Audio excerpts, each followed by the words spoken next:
So we might hurt someone unintentionally. But when we get hurt by someone, we think they did it on purpose. We don't see it as them maybe doing it unintentionally. We don't offer them the same grace that we give ourselves. So a lot of times, though, I'm kind of getting at here too, is when we get hurt or wronged by someone, it's usually not intentional.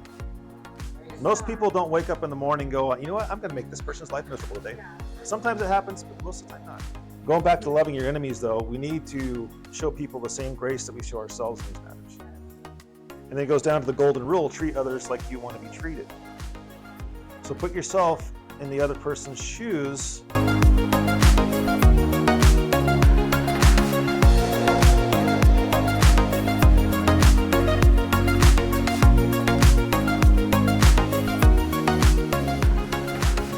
Shasta Valley Christian Fellowship. We are on Luke 6, part 3. There might be a part 4. We'll see how this goes. And we're going to be looking today at what's called the Sermon on the Plain. So most people have heard about the Sermon on the Mount.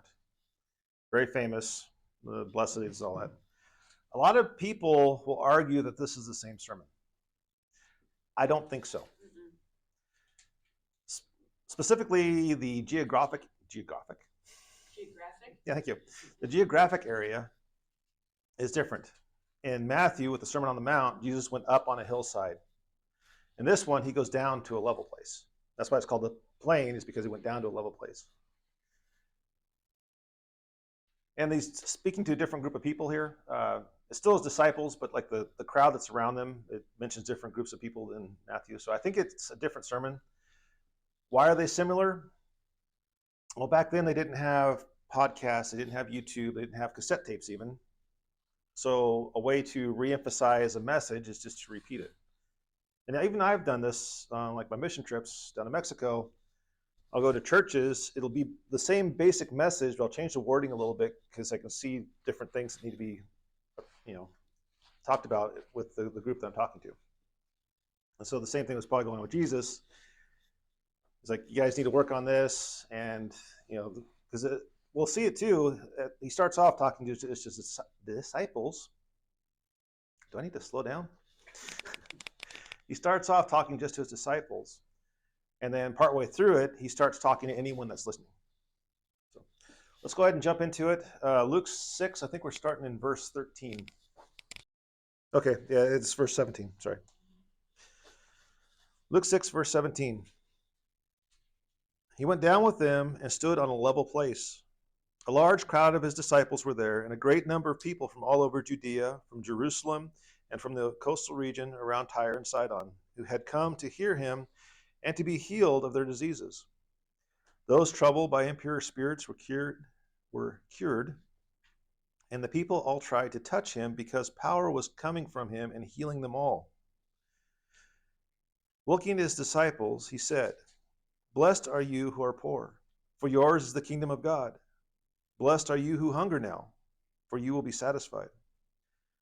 Blessed are you who weep now, for you will laugh. Blessed are you when people hate you, when they exclude you and insult you and reject your name as evil because of the Son of Man. Rejoice in that day and leap for joy, because great is your reward in heaven.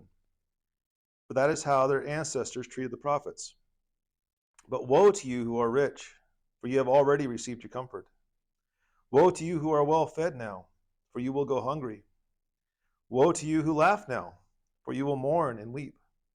Woe to you when everyone speaks well of you, for that is how their ancestors treated the false prophets." Let's stop there for a second, or we'll kind of tackle this section. So I said at the start, he went down with them to a level place. That's where we get the term the Sermon on the Plain.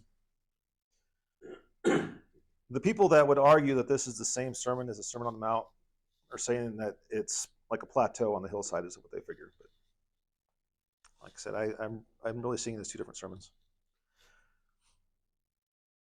Yeah, they're definitely two different sermons. Mm-hmm. So there's a large crowd of his disciples. Remember, there's more than just the 12 apostles. There's a whole bunch of people that are actually his disciples that are trying to learn and be just like him. And we should be, considering ourselves as disciples, we should be trying to be more like Jesus. We should be learning and doing our best to live our life as he did. I find it interesting that there was power just coming from him. Does it say that? Yeah, Yeah, that's amazing. it says that those troubled by impure spirits were cured, and people all tried to touch him because there was power coming from him and healing them all. So just being around him, they were getting healed. I thought that like there was, remember the one with the woman who said, if I can just touch his cloak, I will be healed. It's like having that faith that if they just touch him. Yeah, it's that point of faith. So these other ones may have had it in their head that if we're just close to him. Was it a point of faith, or was it just power coming out, whether they had faith or not? Both. We'll see later on. I think it's going to be another day when a centurion servant is need to be healed, and the people are asking Jesus to go to his house, and the centurion sends out a servant to him and says, "Don't come to my house. I'm not worthy." He said, "Just say the word, and my servant will be healed." So, yeah, I think it is the level of their faith is kind of what cured them. Yeah. Some of them need physical touch. Some of them need Jesus to actually touch them. Some The way just they need to be in his worded this presence. was almost like, getting warmed by a fire. Yeah, you're just walking by you and you're healed. Yeah. I'm sure that was the case too. I think also it's like this is one of the main reasons why he couldn't do any miracles while he was in his hometown, Yeah, because everybody knew him, Yeah. and so they're like, he can't do anything for There's a me. little boy that lived down the street. Yeah. So starting in verse 20, it says, looking at his disciples. So these first blessings and woes, he's actually speaking to the disciples. We need to keep that in mind. It says, blessed are you who are poor, for yours is the kingdom of God. The reason I'm saying that we need to keep this in mind, he's talking to the disciples, this isn't saying that everyone who's poor is blessed. Because there are some people that are, they're just not blessed. They're in some really bad circumstances. Could be through their own doing, could be through just circumstances around them. But it doesn't mean they're blessed. What he's talking about is the disciples being poor. They're most likely poor because they're giving up wealth to do what they're doing. If they have money, they're giving it to people. They're using the wealth to help others. And he told them to go out and not to take money or to take Right. extra clothes with them. Yeah, and just live on the generosity of people. For one of the missionary trips, they did tell them that. And this isn't, and I'll get to the part later when it talks about the woes. Verse 21, blessed are you who hunger now, for you will be satisfied. This could be both physically and spiritually. Any of you guys ever been really hungry and sat down to a meal? If you're really hungry, it doesn't matter what they put in front of you, it tastes good. They could have like pan-fried spam and laid it in front of you. It's like, oh, that's the best spam I've ever had, because you were hungry. That's how I feel about coming into church on Sundays, because I am spiritually hungry on Sundays when Right. come in. And it, like I said, it could be a spiritual thing too. If you're hungering for the word of God, you will get it, and you will be satisfied in it.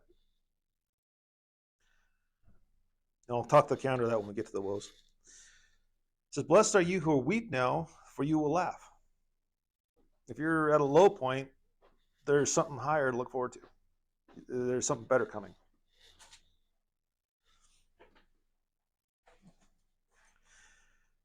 Verse 22, blessed are you when people hate you, when they exclude you and insult you and reject your name as evil.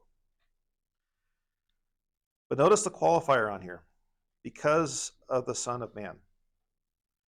So you're not blessed just because people don't like you. If you are really obnoxious and people are not like inviting you to parties or wanting to be around you, you're not blessed in that. I just want to add to this because I've been going through something. If you are staying apart because they are taking part in things that are not Christian, I think that counts too. If you're separate from people because you're not doing, Yeah, if you're not wanting to get involved in some sort of immoral activity, that's true. and they don't know that you're doing that for the Lord, but the Lord does. Yeah. So sometimes you'll be separate just because that you are separate from the Lord. Right. But maybe they don't even know that that's why they don't like you. you know. I don't like you. I just don't like you. Something about They don't even know that they don't like you, but you Yeah. definitely, I'm learning that Christians a lot of times are set apart. And it's not always, no one's thinking, oh, you're a Christian, I don't like you. No. But, Yeah, a lot of times it is because we live life differently. yeah. We don't chase after the pleasures of the world. But if they need something, if they need prayer because somebody in their family is sick, They will you're come to the you first person they'll come to. Right, right. Yep. Mhm. because they know you.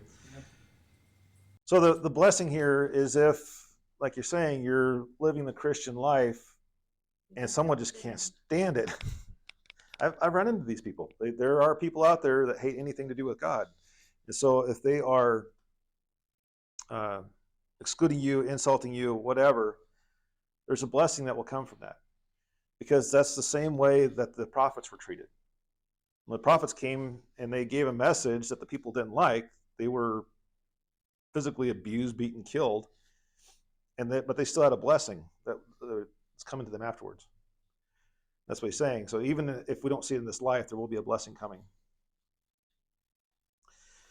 Verse 23, rejoice in that day and leap for joy because great is your reward in heaven. For that is how their ancestors treated the prophets. Verse 24, but woe to you who are rich, for you have already received your comfort. There's nothing wrong with having resources. The problem is what you're doing with your resources.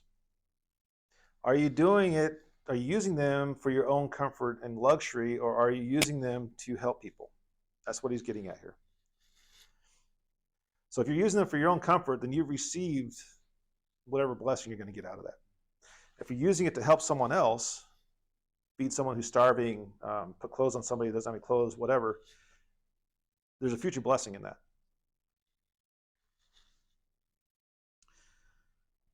Verse 25, woe to you who are well fed now, for you will go hungry. And woe to you who laugh now, for you will mourn and weep. So another way of saying verse 25 is woe to you who are fat and happy. Yeah, I'm guilty. I feel guilty because I'm fat and happy. Yeah. Because there's, I think the King James or one of the versions actually says you're going to die hungry. Does that say that? I think what they're talking about is that are full, for you shall hunger. Okay, no, there was another version I read that said, "Whoa, because you're going to die hungry." It's So like, is he talking A about time of awful hunger awaits you. yeah, is he talking about excess because you're living for food? that could be. You know, I don't think he's saying that you're in trouble because your belly's full. No. I think if you're making food, you're God. So- or, Think about this though. Thanksgiving, most of us can eat a large Thanksgiving meal. When the meal's over, and someone brings out a piece of pie to you, it can actually make you feel sick because you're so full you can't eat another bite. I think that's what he's getting at here too, is when your body is full, you're not wanting anything else. Then we can look at the spiritual side of this. When we've filled ourselves with all the pleasures around us, there's not a lot of room for God to get in there. And we're getting our joy and our comfort from the stuff around us, which in itself is empty. Well, a good meal is the one where you're eating the good stuff, the healthy stuff, not what you consider good. we'll have a different version of that. Yeah. So it's like if you take in the healthy stuff first, that's the important stuff. Like that analogy with the golf balls and the gravel. Mm-hmm. Yeah. She's talking about the jar. If you fill up a jar with Golf large balls. golf balls, okay, filled up with golf balls, it's a jar full, and so we say, yeah, well then you take some pea gravel and pour it in there and it'll settle in. It's like full down, well then you can take some sand, you can shake that down in there. Full down, well you can take some water and dump that in there. Mm-hmm. The problem is if you fill it up with the sand first, you're not going to get the rocks and the gravel in there. Mm-hmm. So you're supposed to be filling your life up with the bigger things, is what she's getting at. So going to God first, getting your fill of Him, and then bringing these other things in alongside.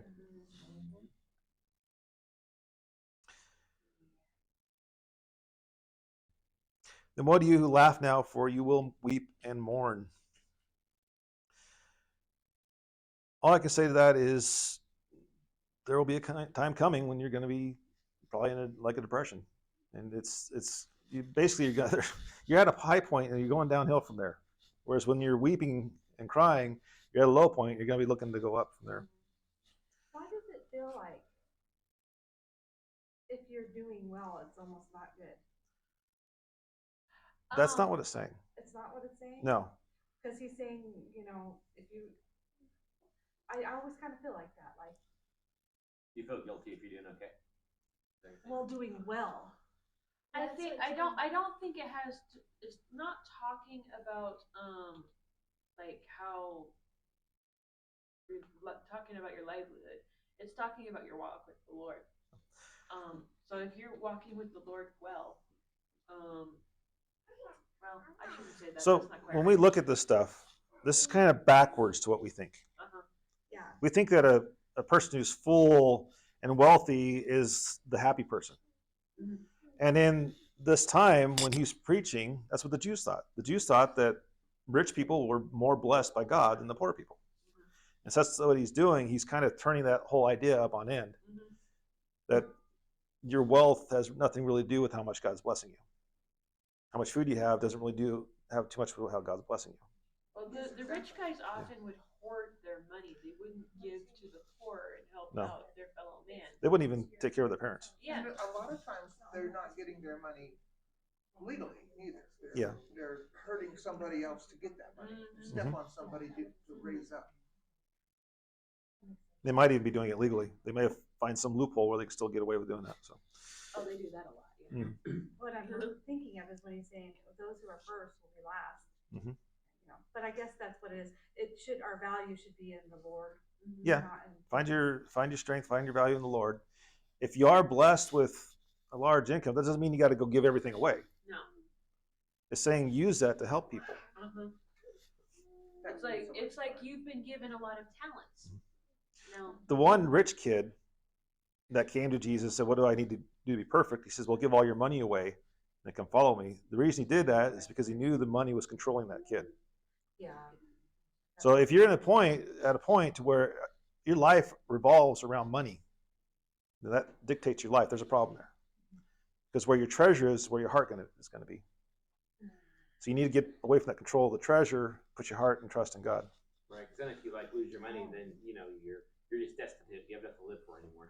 You should have had your hope in the Lord, Right. Not the money or bank account. Yeah, how many people in the 1920s, when the stock market crashed, jumped out of windows and committed suicide because they didn't know how they were going to live without the money that they had rolling in before? Is there a record of that? Yeah. Oh. Well, I don't know exactly how many, but there's record of doing it.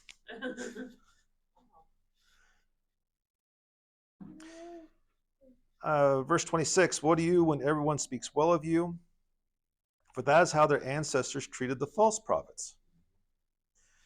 So this isn't saying that, as a pastor, the world should hate me type of thing. What they're saying, though, is if I'm preaching a sermon that the world wants to hear, there's a problem there. Mhm. I'm probably not speaking the truth. That's right. I'm preaching something that tickles the ears, as the Bible would say. Mhm. It makes you feel good about where you are and your circumstances rather than what you need to get closer to God. Yay, dopamine hits. Yeah, I've heard a lot of people say that too. If you're not under attack, then you're not where you're supposed to be with the Lord, because Satan should be against you. Yeah, if Satan's not troubling you, you might want to think about what's going on, because he doesn't go after people that are already at his. Right. So Not always. No, not always. I think that there's times of yeah, I'm sure God can give you rest from that stuff, but Well, I yeah. have a joy when I think about God. I'm happy. Mhm. Not sad. And No, that's but- fine. Satan's not You getting me. Satan will still bring problems into your life, Oh, but yeah. you have Yeah. ways to get through. But the great thing Yeah. about having God in your life is that when Satan brings you troubles, they're not nearly as bad as they would have been without him. Right. Yeah, that's you're able to handle everything better. All right, now moving on to the next one, which has nothing particularly to do with anyone in this room, but loving your enemies. Or it doesn't have to do with everybody. Yes. I think that's the reason why you said that, yeah. There was a cartoon one time. I had to laugh because this pastor's speaking to this congregation, And there's one person in the congregation, is completely red faced, like steam's coming off their head. And he's just going, again, this is not directed at any one person in this room. It's like, Yep, yep. Maybe he was the only one that was actually listening. or the one thing that Ben shared about how the pastor talks about being friendly to people who don't have friends themselves, and then suddenly everybody wants to be your friend after church. I had to share. That was funny. So verse 27. But to you who are listening, so this is going from the disciples now. This is talking to everyone else that's out listening. I say, love your enemies. Do good to those who hate you. Bless those who curse you. Pray for those who mistreat you. If someone slaps you on one cheek, turn to the other also. If someone takes your coat, do not withhold your shirt from them. Give to everyone who asks you. If anyone takes what belongs to you, do not demand it back. Do to others as you would have them do to you. If you love those who love you, what credit is that to you? Even sinners love those who love them. And if you do good to those who are good to you, what credit is that to you? Even sinners do that. And if you lend to those from whom you expect repayment, what credit is that to you? Even sinners lend to sinners, expecting to be repaid in full. But love your enemies, do good to them, and lend to them without expecting to get anything back. Then your reward will be great, and you will be children of the Most High, because he is kind to the ungrateful and wicked. Be merciful, just as your Father is merciful. It's hard to pray for people sometimes that are needy, though. You know, at the end there too, we always talk about how, you know, the society is separate and they're doing wrong, but God is very clearly saying that he is merciful to the wicked. Mhm. And he is, so I think that we all want to grasp for that, this God that's good. It says, read it again, read the last part of it, it says that. The part about him being merciful to the wicked? That is not what it said. Verse, what verse was that? That we were on. Verse 6. You're probably, see, 36, be merciful just as your Father is merciful. Or, Your Father is merciful. yeah. So verse 35 says, but love your enemies, do good to them, and lend to them without expecting to get anything back. Your reward will be great, and you will be children of the Most High, because he is kind to the ungrateful and wicked. And then be merciful just as your Father is merciful. All right, now I get it. Yeah. I had to read it again. In verse 35. I think that naturally we do all want to do that to people, but I do think that that God is good and merciful. So naturally, you brought up natural thing. The natural response to anything that happens to us is to respond in kind. So if you're good to me, it's natural for me to want to be good back to you. Eye for an eye. It's more natural to our physical. Yeah, and that's, so when someone wrongs us, we want to wrong them back. That's the natural carnal instinct. If you hurt me, I want to hurt you. If you make fun of me, I want to make fun of you. But let's say that you accidentally cause someone to have an accident you didn't mean to, but then like that person, I don't know, is seriously injured. They don't come back in some way, and their family's like, I want to hurt you because you hurt us, and it's like, it wasn't my intention for this person to have this problem. So that's a good point. So we might hurt someone unintentionally, but when we get hurt by someone, we think they did it on purpose. We don't see it as them maybe doing it unintentionally. We don't offer them the same grace that we give ourselves. But if we hurt somebody unintentionally and we get something back, we probably deserve it. Yeah. Because we did stupid stuff.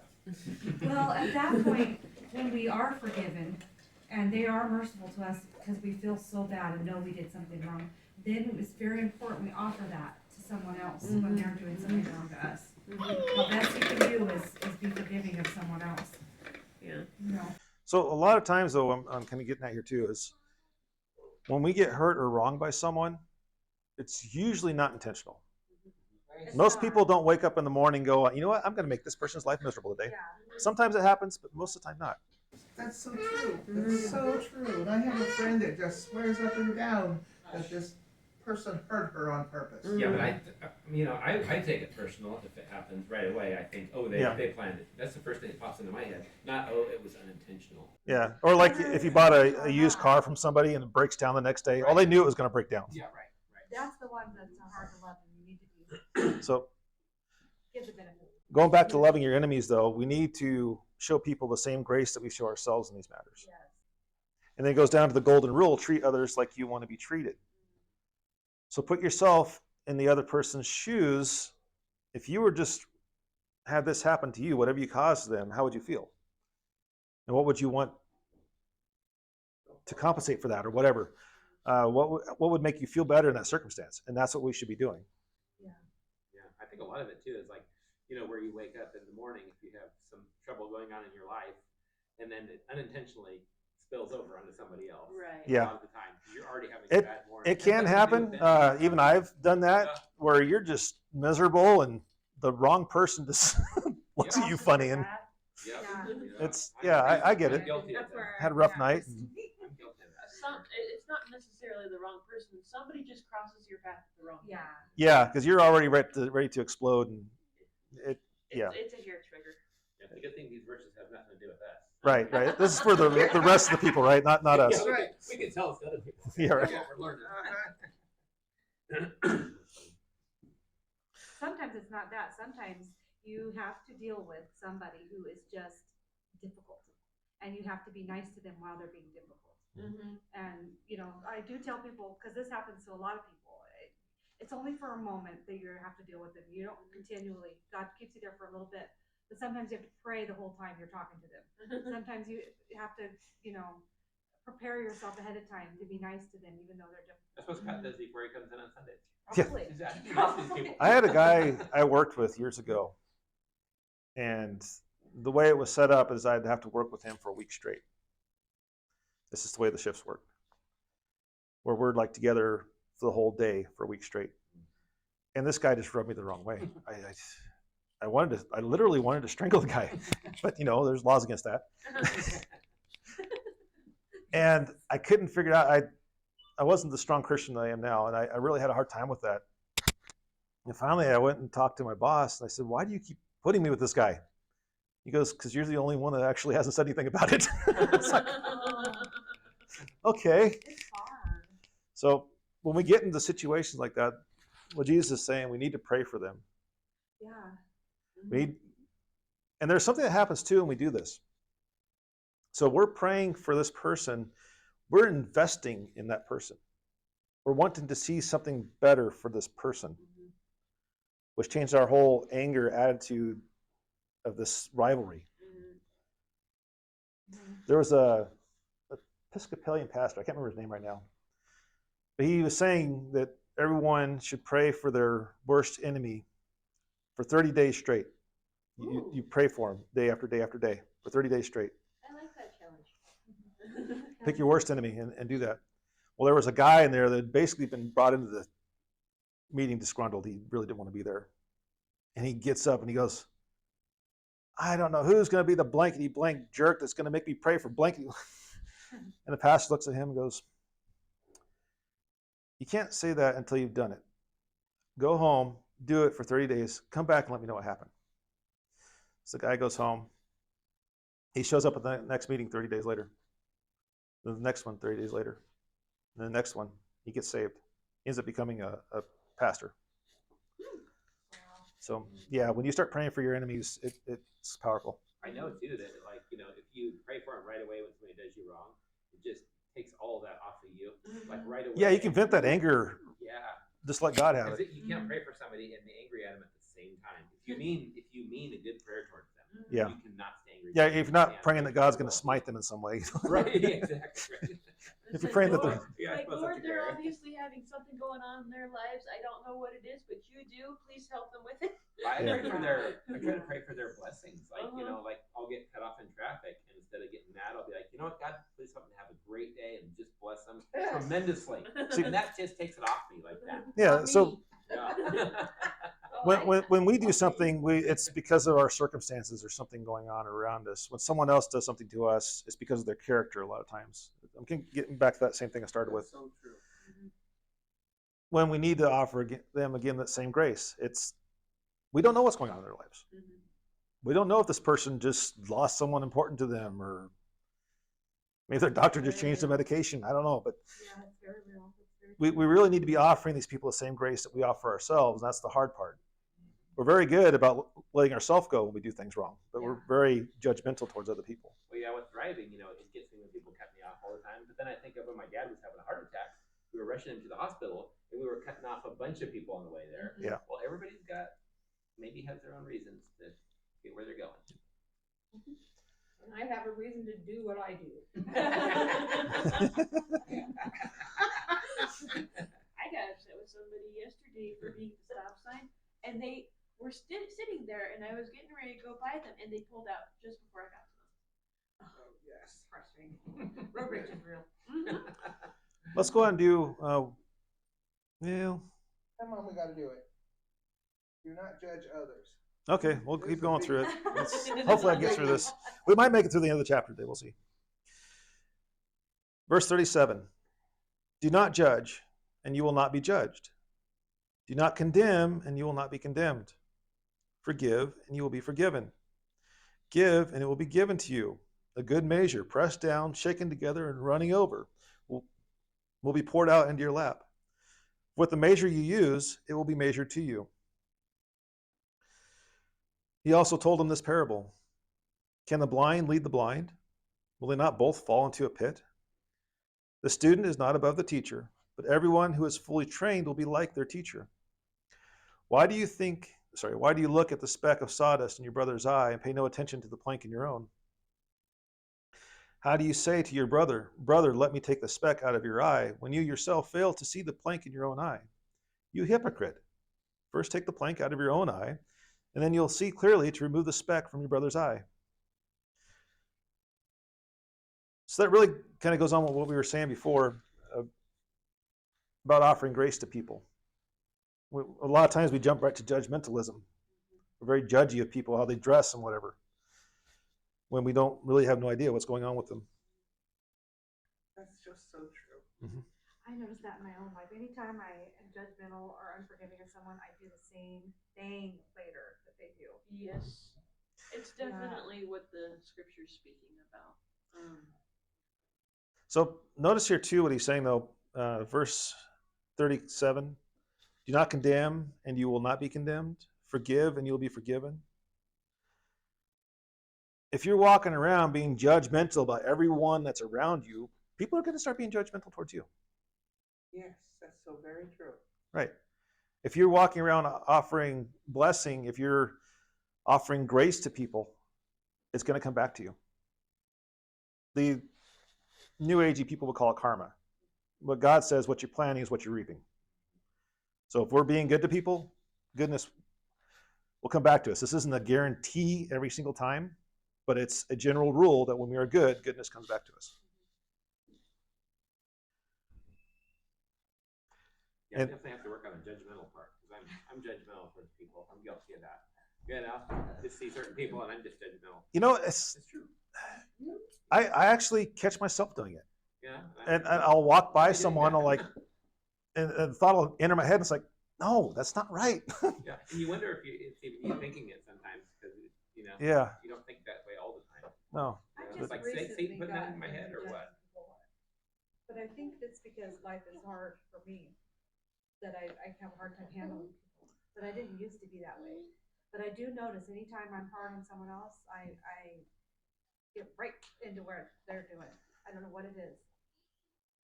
So I'm walking around the docks over there in Charleston on Friday, and it's pouring down rain. I got this little dollar store umbrella. It's about yay big. So I'm trying to keep my camera from getting wet. People are looking at me, and they're kind of snickering as I'm walking by. They're being very judgmental, and I can feel it.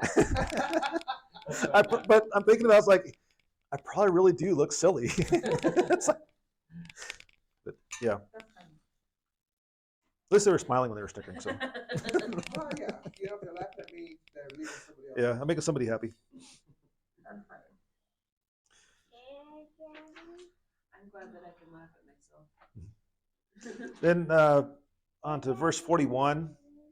Why do you look at the speck of sawdust in your brother's eye and pay no attention to the plank in your own?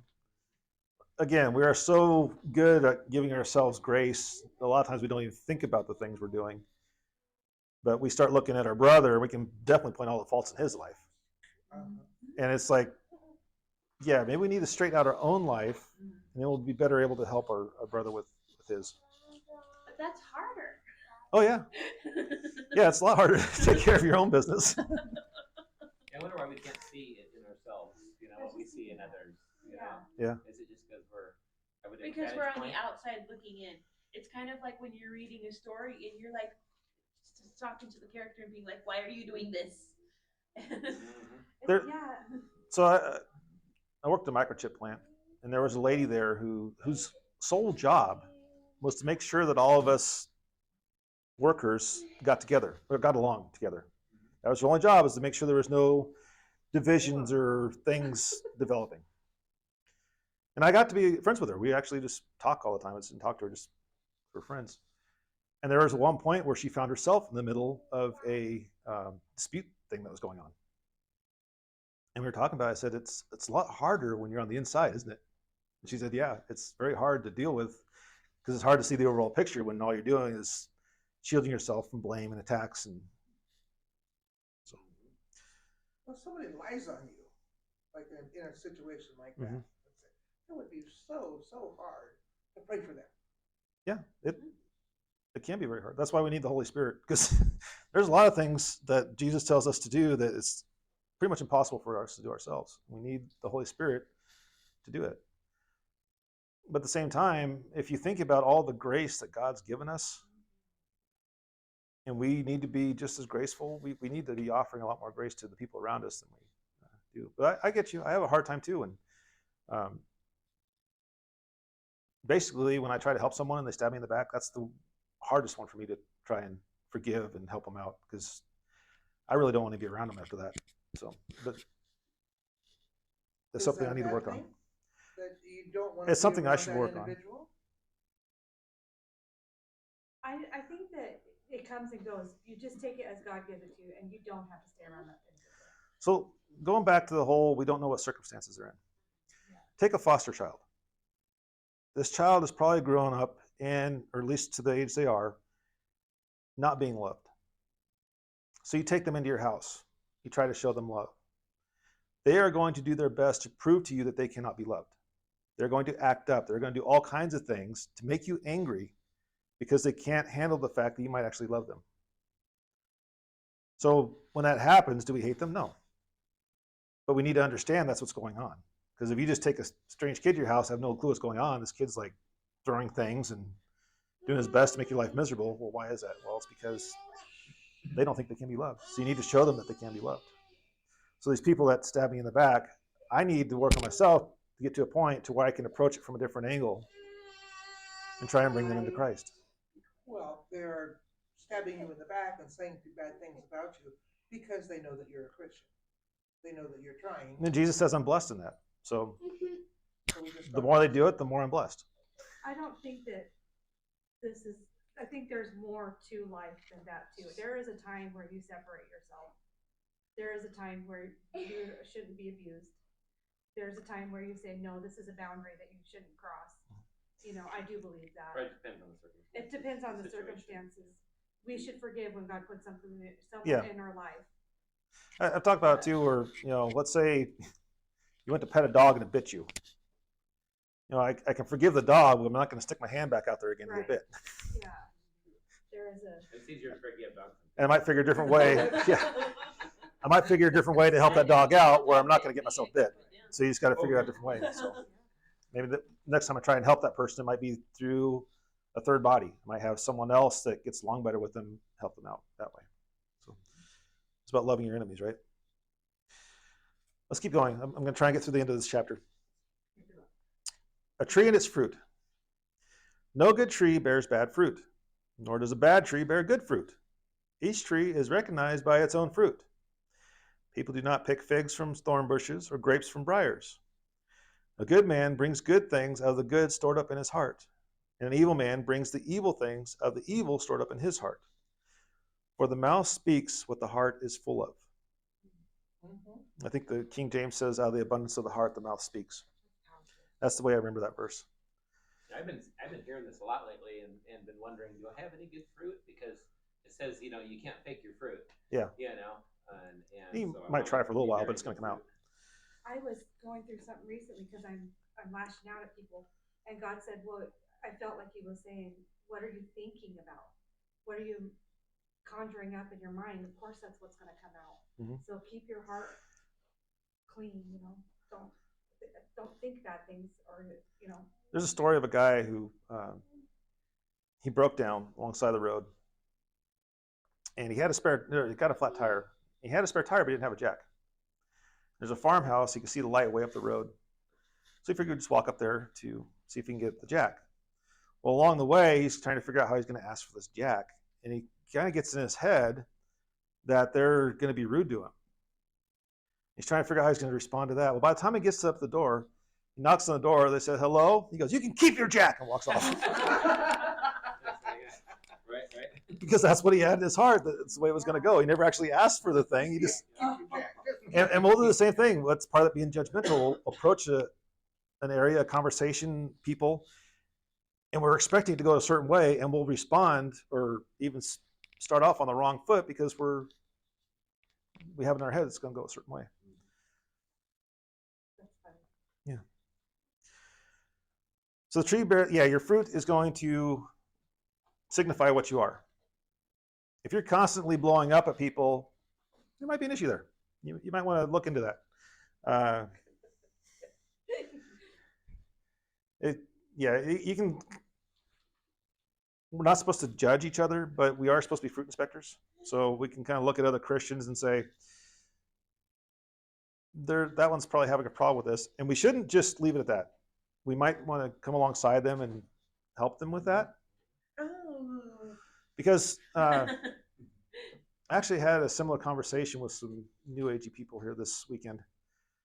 The church is a place where Christians grow. It's a place for the hurting. It's a place for the sick to come and get healed spiritually. We need to remember that not everyone in the church is perfect.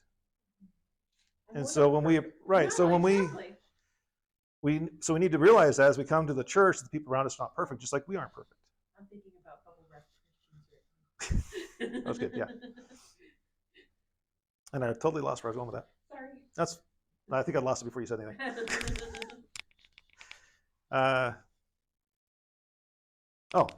So we need to be helping each other out, not judgmental because this person's doing something they shouldn't be doing. We need to and help them. It's like, you know what? Maybe you were there. Maybe that's why it's standing out to you so bad. You struggled with that in the past. So you want to help them out of that, lift them I'm out. struggling with that right now. I have one of the girls at work. She is such a narcissist. Everything is about her. Everything. And she doesn't want to wear a green shirt. She's not going to wear a green shirt. And the bosses are all caving into her. I mean, and she says that she's been in church all her life, but she judges everybody. She calls everybody names. I don't know how to deal with her, and I am put with her every day. You need to be praying for her. If she is a true narcissist, that's a really hard thing for someone to overcome, and they may not be able to overcome it. They might even put on a mask, but they won't overcome it. It's really hard. So definitely pray for her. God can change her, but there's nothing that you can do that can. So the abundance of the heart, the mouth speaks. What you're putting into yourself, it's not just your thoughts, but what you're watching on TV, what you're reading, what you're involving yourself in, the conversations you're involving in. All that's going into your heart. And out of that is what's going to come. Yeah. So if you're spending a lot of time with your conspiracy theory buddies, this could be conspiracy theories that are probably going to be coming out of your mouth.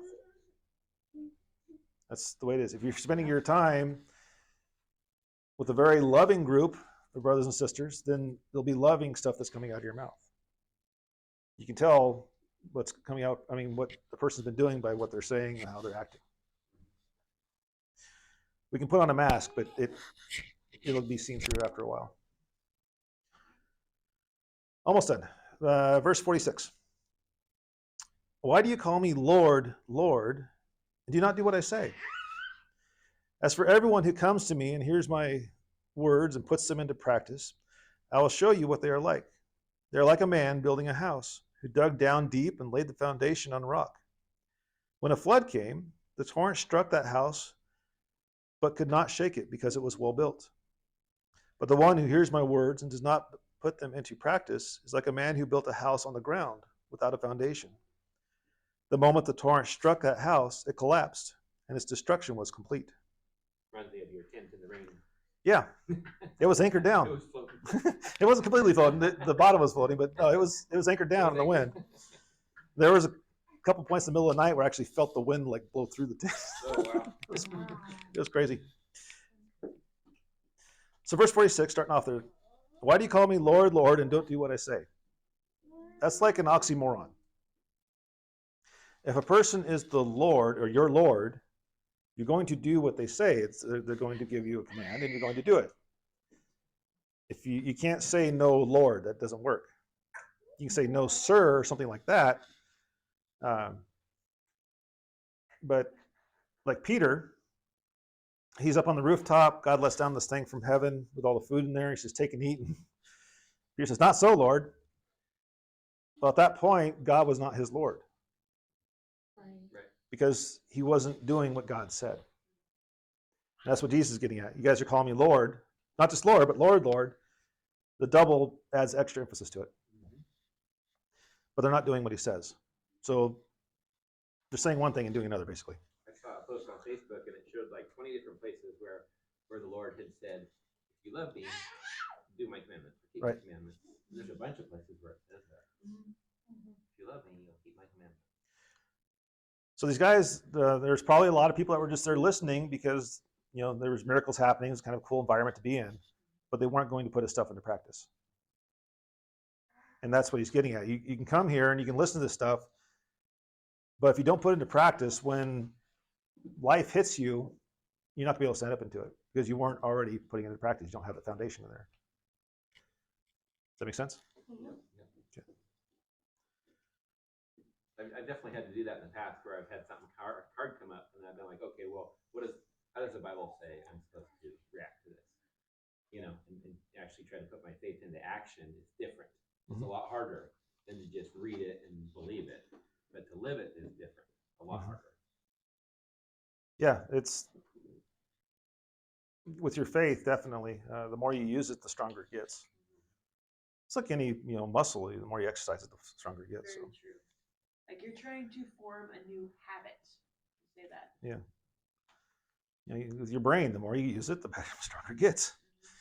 So, any questions on that passage? He does say that, listen to me, but he says that right after he's talking about the forgiveness and not being judgmental. Directly after that, he says, if you're asking me and you're not listening,